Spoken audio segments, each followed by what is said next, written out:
Entrevista.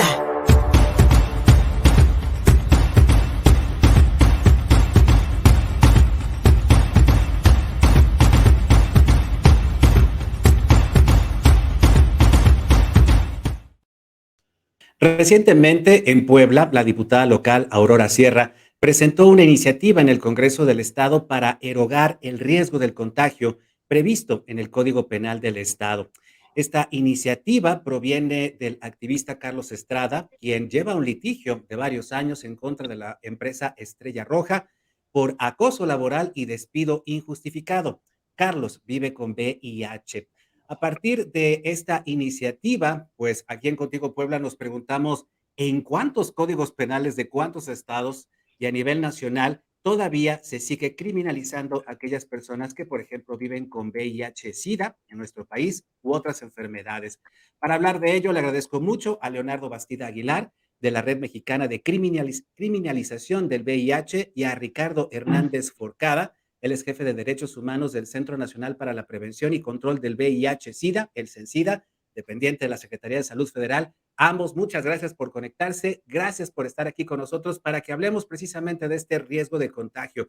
Y si me permites, Leonardo, comenzar contigo respecto pues al caso que aquí en Contigo Puebla le hemos dado seguimiento ya desde hace varios meses, el caso de Carlos, y la criminalización que se ejerce dentro de las empresas, pero incluso dentro de las instituciones, porque también hay casos donde el registro civil se niega a casar, a ejercer el matrimonio igualitario para parejas que viven con VIH. Leonardo Bastida, gracias por atendernos. ¿Nos Hola, escucha? muchas gracias, Luis Fernando. Pues efectivamente, Sí, claro. Hola, buen día. ¿Me escuchan? Perfecto, te escuchamos, adelante. Hola, Luis Fernando. Muchísimas gracias. Pues sí, efectivamente, esto tema de la criminalización del VIH es una realidad en el país.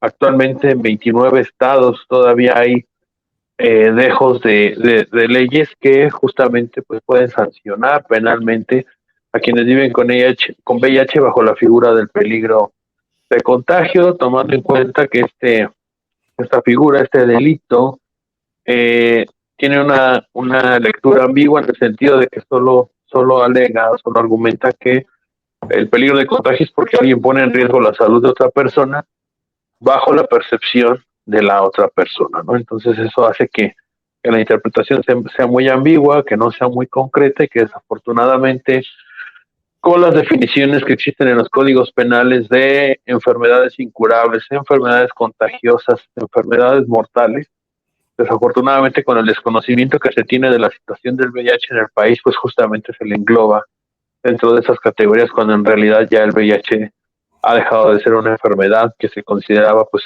al principio mortal por la falta de medicamentos, a hoy en día una enfermedad pues totalmente crónica, ¿no? O sea que es totalmente controlable a través de la toma de terapias antirretrovirales. Lo mismo ocurre en el caso de los matrimonios, que varios estados son los que pues todavía hasta el día de hoy impiden que una persona que vive con VIH pueda, si así lo desea, celebrar matrimonio. Se les exige la realización de pruebas a las parejas que desean casarse y en caso de que salga un diagnóstico VIH positivo, pues cabe la posibilidad de no llevar a cabo el matrimonio, ¿no? Todo depende del criterio del registro civil y también un poco de la parte de que si las personas, pues digámoslo así, asumen, entre comillas, lo diré, el riesgo, ¿no? Entonces esos son los panoramas, más algunas otras leyes que sancionan la posibilidad de adoptar un menor o de tener alguna tutela legal, ¿no? Son algunas de las partes donde todavía las personas que viven con VIH, pues se les está de cierta manera, pero no se les está de cierta manera, se les está criminalizando totalmente por esta situación que hay en torno al marco legal en el país. Leonardo, nos decías preceptos judiciales pues ambiguos, pero también anacrónicos, ¿no? Parecería que dentro de las legislaturas estatales pues se desconoce precisamente cuál es la situación del VIH-Sida en nuestro país, cuáles son los alcances de los tratamientos, pero especialmente el no considerar que es la decisión de dos personas adultas que sin duda alguna conocen sus circunstancias, especialmente hablando de los matrimonios igualitarios, pero además que le da también a empresas u organismos, incluso gubernamentales, la justificación legal para entonces comenzar acoso laboral, como en el caso de Carlos Estrada, al cual lo acusaron de poner en riesgo de contagio a sus compañeros de trabajo en Estrella Roja. Es decir, este precepto legal ambiguo y anacrónico sigue, por así decirlo, sigue siendo una justificación para criminalizar, perseguir y acosar a personas que viven con VIH.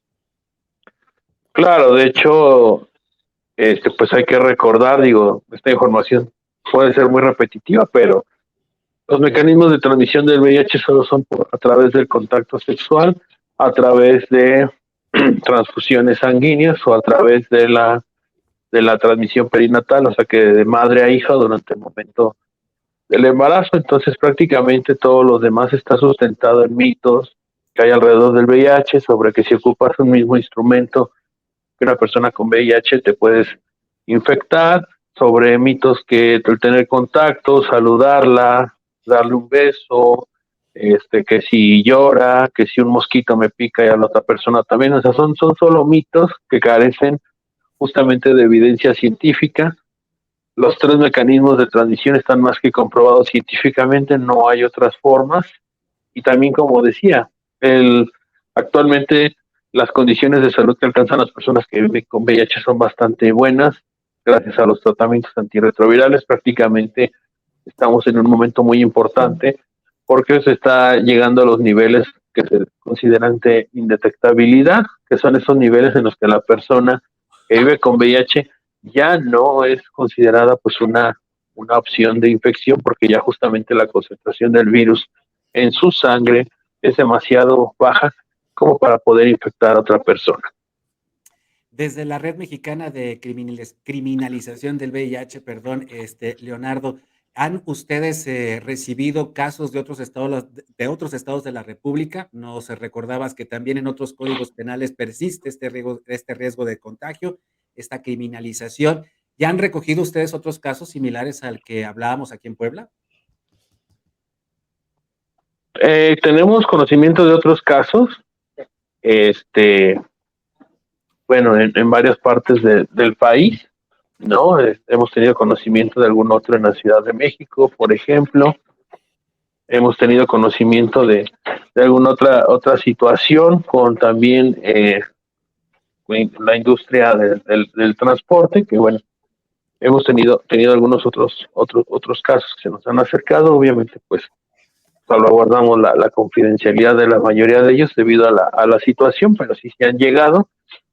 Este, que bueno, pues justamente el problema es esta figura, ¿no? Que justamente al descubrirse que una persona vive con VIH en su entorno laboral o en su entorno familiar, pues se les acusa de poner en riesgo la salud de otras personas, ¿no? Entonces, desafortunadamente, incluso también nos han llegado situaciones en las que, por ejemplo, la preparación de alimentos y de otro tipo de insumos son consideradas como actividades donde las personas pueden correr el riesgo de adquirir el VIH si preparan los alimentos. Por ejemplo, alguna persona que vive con VIH, lo cual, insisto, es totalmente falso, pero siguen aplicándose las sanciones en esos términos, ¿no? Las famosas licencias sanitarias que en muchos municipios del país se siguen exigiendo en la industria restaurantera, que una de las cosas que exigen pues es justamente la prueba del VIH, ¿no? Entonces sí sigue siendo un contexto complejo, sí sigue siendo un desconocimiento muy grande sobre el tema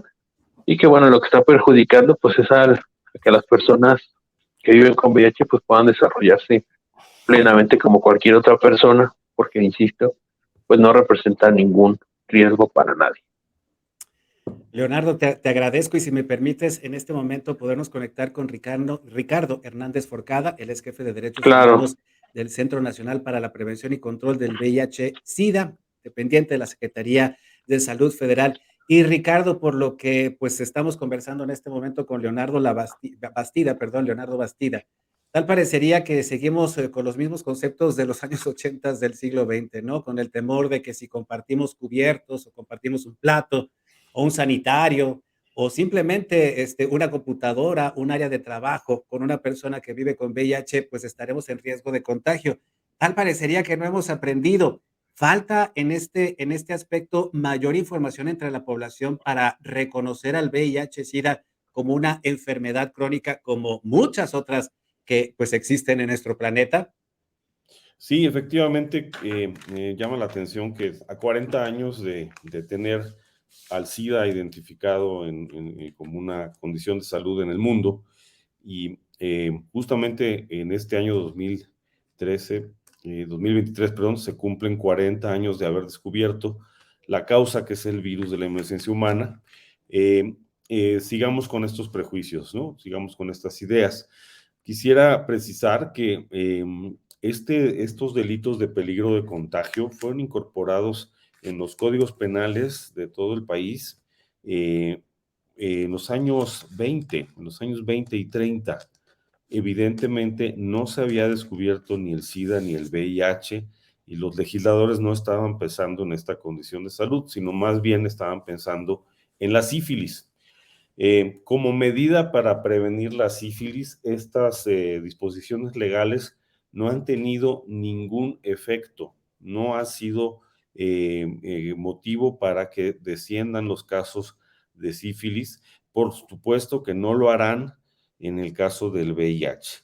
Y como muy bien ha aclarado Leonardo de la Red Mexicana contra la Criminalización del VIH, eh, estas disposiciones jurídicas se le aplican de manera injustificada a personas no solo con VIH, pero destacadamente con VIH, porque es una condición de salud altamente estigmatizada.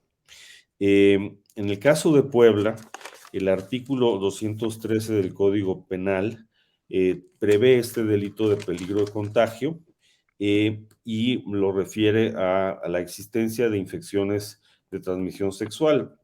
También refiere que puede ocurrir por medio de las relaciones sexuales y se equipara a lesiones calificadas o premeditadas. Eh, También en el Código Civil de Puebla está previsto el impedimento para una persona con esta condición de salud para contraer matrimonio, lo cual obviamente es violatorio de derechos humanos. El artículo 16 de la Declaración Universal dice claramente que toda persona, hombres y mujeres, pueden contraer matrimonio libremente sin ningún tipo de discriminación. Tampoco pueden ejercer la tutela de un menor por el hecho de vivir con una condición de salud de esta naturaleza. Sin embargo, el mismo orden jurídico poblano, de manera contradictoria, dice que hacer pruebas de VIH sin consentimiento de la persona es discriminación. Esto es así desde el derecho constitucional, en el artículo 16, hasta la Ley General de Salud. Toda intervención médica, diagnóstica, quirúrgica o terapéutica tiene que ser con consentimiento de la persona a la que se le va a practicar, en el caso de los menores, de las personas que son responsables de ellos, sus padres o tutores. De tal suerte que resulta muy contradictorio que por un lado esté muy claro que no se pueden hacer las pruebas de manera arbitraria ni para finalidades distintas a la salud de la persona, tal y como lo dice la norma oficial mexicana, que por cierto apenas en junio se publicó la nueva norma oficial, que ya está vigente, e insiste, como todas las normas que ha habido sobre VIH, en que esta prueba solo se puede hacer con la finalidad de obtener un diagnóstico y a partir de ello atender a la persona en beneficio de su salud. Las personas con VIH, como ya lo refirió Leonardo, no significan por sí mismas un riesgo para la salud de nadie. El riesgo es el virus y el virus solo se transmite por vía sanguínea, perinatal o por relaciones sexuales sin protección. Por otro lado, como también ya lo refirió Leonardo, esto se convierte aún más absurdo y es urgente derogar estos tipos penales porque las personas con VIH que cuentan ya con su diagnóstico en este país tienen acceso universal al tratamiento antirretroviral y en menos de 6 meses llegan a una concentración de virus en sangre tan baja que es imposible que lo transmitan. De tal suerte que el VIH no está siendo digamos, diseminado, no se está transmitiendo hacia otras personas por las personas que ya cuentan con diagnóstico, sino por aquellas que, desconociendo su estado serológico, están potencialmente teniendo prácticas de riesgo que sí podrían derivar en una transmisión del virus. Por todas estas razones, nuestra posición siempre ha sido que estas disposiciones jurídicas no contribuyen a la salud pública, antes bien la obstaculizan, porque solamente puede ser procesada por este delito una persona que irónicamente cuenta con su diagnóstico. Entonces, nos parece, además de discriminatorio y abusivo, un impedimento para que la gente se anime al primer paso importante para terminar con la pandemia del SIDA en el 2030, como nos pide Naciones Unidas, que es llegar al diagnóstico de las personas que aún lo desconocen para que se vinculen al tratamiento, lleguen a la indetectabilidad viral, es decir, que tengan concentración de virus muy baja en sangre, disfruten de cabal salud y tengan una vida plena con todos sus derechos. De ahí la necesidad de que las personas pues se realicen precisamente la prueba de VIH para conocer su estado serológico. Ricardo, en este sentido, en Puebla hay un avance con esta iniciativa presentada más o menos hace un mes por la diputada Aurora Sierra, pero en otras entidades federativas esta criminalización del riesgo de contagio persiste. ¿Hay algún tipo de iniciativa para que esto se discuta en otros congresos estatales? Así es, en la Ciudad de México hay una iniciativa del diputado Temístocles Villanueva y la diputada Ana Francis López para derogar este tipo penal en el Código Penal de la Ciudad de México. Se presentó por primera vez en la legislatura pasada y en esta nueva legislatura se ha vuelto a presentar y está en comisiones en discusión. Esperemos que pronto prospere. En el caso del estado de Nayarit, ya se derogó el delito, lo cual pues nos da mucho gusto porque pues habla de que esta experiencia legislativa de derogar pues no trajo ninguna consecuencia negativa, sino todo lo contrario, y esperemos así lo hagan el resto de las entidades federativas. Solamente Nayarit, que ya lo derogó, San Luis Potosí, que nunca lo ha tenido, y Aguascalientes, que nunca lo han tenido, son estados donde no está previsto este tipo penal. Fuera de esos 3 estados, en los otros 29 está vigente, y en el Código Penal Federal también está previsto. En el caso particular de Veracruz, el estado de Veracruz hizo una reforma y fue, si no mal recuerdo, en el año 2015, y gracias a la presión que ejerció precisamente esta red mexicana contra la criminalización del VIH, el SIDA, se le solicitó a la Comisión Nacional de los Derechos Humanos, que entonces presidía el doctor Luis Roel González Pérez, para que presentara una acción de inconstitucionalidad. Esta acción de inconstitucionalidad la recibió la Suprema Corte de Justicia y la Corte en su sentencia determinó que la disposición de mencionar expresamente al VIH y otras enfermedades graves en el tipo penal era discriminatorio. El tipo penal sigue, pero ya no hace esta referencia específica, lo cual sin duda es un avance. Entonces, pues ahí está toda la tarea pendiente. En este momento yo me desempeño en el Centro Nacional para la Prevención y Control del VIH-Sida, el CENSIDA, trabajo adscrito directamente a la Dirección General y es una de las tareas en las que yo estoy acompañar estos procesos para buscar que se modifiquen estas disposiciones jurídicas discriminatorias y que nada contribuyen a la respuesta mexicana ante la pandemia. Ricardo, nos hablabas de una intención mundial, internacional, por darle fin ya a la pandemia de VIH-Sida en el mundo. Desde los años 80, pues con aquellos casos tan emblemáticos como el de Rock Hudson, en fin, que pues tomó una gran, digamos, un gran interés mediático en aquellos entonces. Y tal parecería, como platicamos, que esas ideas persisten, pero desconocemos que hay avances en cuanto a la posibilidad de darle fin a esta pandemia que nos ha costado miles, millones de vidas. Muchos de nosotros tenemos amigos que han perecido precisamente por VIH-Sida. En ese sentido, ¿cómo va nuestro país? ¿Estamos a la par de los intereses internacionales? ¿Cómo vamos? Bien, Naciones Unidas estableció una serie de metas, inicialmente a través de las metas del milenio, las recordamos. Hoy estamos en el cumplimiento de las metas del desarrollo sostenible, y una de las metas tiene que ver justamente con salud, y en conjunto con una estrategia que denomina conocida respuesta acelerada al VIH. Se establecieron estas metas que hoy día queremos alcanzar, que es para que el 2030 el 95% de las personas que viven con el virus cuenten con su diagnóstico, el 95% de ellas cuenten con tratamiento, y el 95% de este grupo llegue a la supresión viral, lo que explicábamos de que el virus esté en concentraciones tan bajas que pues la persona goza de cabal salud, y como una externalidad positiva no puede transmitirlo a terceros.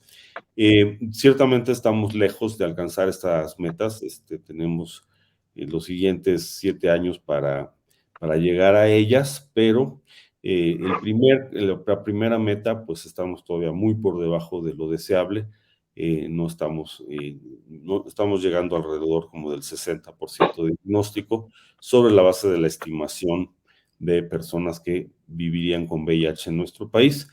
Por eso, pues la invitación, y aprovechando la apertura de tu medio, pues la invitación es a todas las personas que tienen una vida sexual activa, a que se acerquen a los servicios públicos de salud, o a los servicios privados, o a las organizaciones civiles que tienen centros comunitarios de detección, a hacerse la prueba. La prueba está disponible, es gratuita en absolutamente todo el sistema de salud mexicano.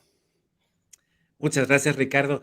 Y Leonardo, si me permites una última pregunta, pero especialmente un aviso, una recomendación para aquellas personas que viven con VIH-Sida y que se tienen que enfrentar a una situación de criminalización, ya sea en el trabajo, en la escuela, en fin, donde regularmente se desenvuelve. ¿Qué hacer en caso de recibir algún tipo de discriminación o de criminalización?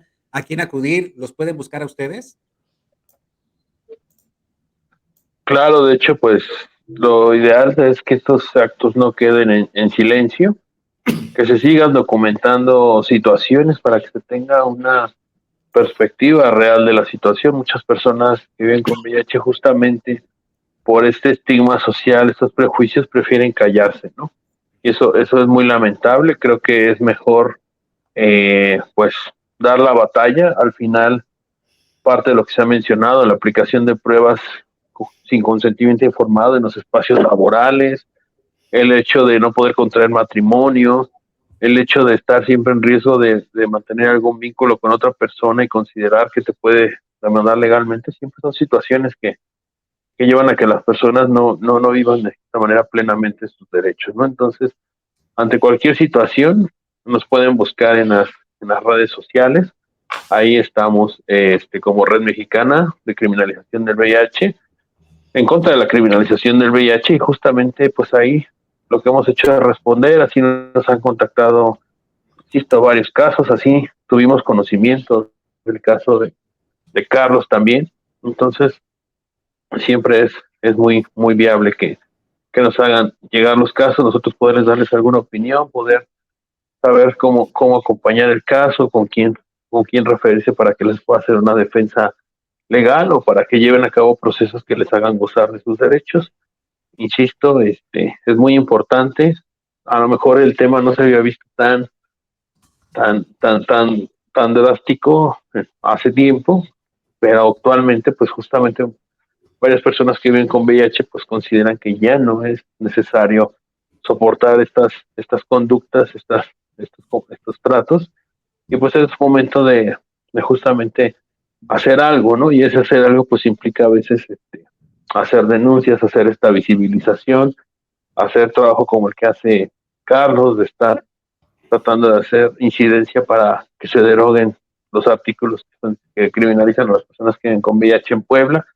Entonces es parte de la labor, ¿no? Yo creo que es muy importante. Entonces nos pueden localizar así en redes sociales como Red Mexicana en contra de la criminalización del VIH. Ahí nos pueden buscar. Nosotros contestamos, nosotros atendemos su llamado. Y también me pueden, en el caso mío, localizar en @LeonardoBastida en Twitter, donde también cuando me han contactado les damos la respuesta y hacemos la canalización. Desafortunadamente, pues los casos llegan y han aumentado al paso del tiempo, pero pues tratamos de justamente buscar la mayor atención posible lo más rápido posible, ¿no? Y recordar eso, que todos estos son prejuicios que no tienen un sustento científico, que la información que está arrojando la ciencia es muy diferente a la que mucha gente tiene, que por eso también hay que recordar lo que se ha dicho muchas veces en los foros internacionales, que las cuestiones de un derecho punitivo no van a ayudar a lograr la erradicación del VIH en el planeta, que es una de las metas que nos explicó Ricardo hace ratito. Eso no va a pasar a través de una conducta o de una serie de iniciativas de leyes punitivas, ¿no? Lo que tenemos que hacer es que las personas le pierdan el miedo al virus, se acerquen a realizarse sus pruebas de diagnóstico, porque es la única manera en que podemos descartar si lo tenemos o no. Nos queda claro después de esta conversación que el VIH-Sida no mata. El silencio, el prejuicio y la marginación, sí. Leonardo Bastida, de la Red Mexicana contra la Criminalización del VIH, y Ricardo Hernández, jefe de Derechos Humanos del CENSIDA, les agradecemos mucho su tiempo y pues en una próxima, si hay oportunidad, nos conectamos. Gracias. Con todo gusto, gracias. Muchísimas gracias a ambos. Y gracias a todas y todos ustedes por acompañarnos en YouTube, en Facebook, en Twitter y en Dailymotion. Están nuestros canales. No te olvides de visitar www.contigopuebla.mx, nuestro portal informativo. En todas las plataformas de podcast, en TikTok, en Instagram y en Trends. Gustavo Barretos en la producción, Luis Fernando Soto. Hasta la próxima. Contigo Puebla. Una revista para formar criterios.